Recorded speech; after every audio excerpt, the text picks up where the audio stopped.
ఎన్నికల తర్వాత నెల్లూరు పార్లమెంట్ పరిధిలో రాజన్న క్యాంటీన్ ఓపెన్ చేస్తామన్నారు వైసీపీ ఎంపీ విజయసాయిరెడ్డి. టీడీపీ పార్టీలాగా మాటిచ్చి తప్పుకునే ప్రసక్తే లేదన్నారు ఆయన. తెలుగుదేశం పార్టీకి హామీలు ఇచ్చి వెనక్కిపోవడం అన్నటువంటిది అలవాటు. ఆ అలవాటులో భాగంగానే అన్నా క్యాంటీన్లు ప్రారంభించి వెనక్కి వెళ్ళడం జరిగింది. నిజంగా ఇది చాలా బాధాకరమైనటువంటి విషయం.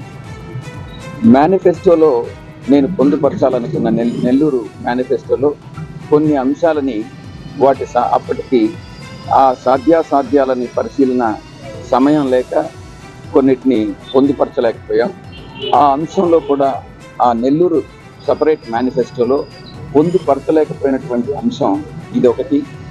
తప్పకుండా ప్రతి 4 డివిజన్లకి ఒక రాజన్న క్యాంటీన్ మేము ఓపెన్ చేస్తాం. అది కంటిన్యూ అవుతుంది.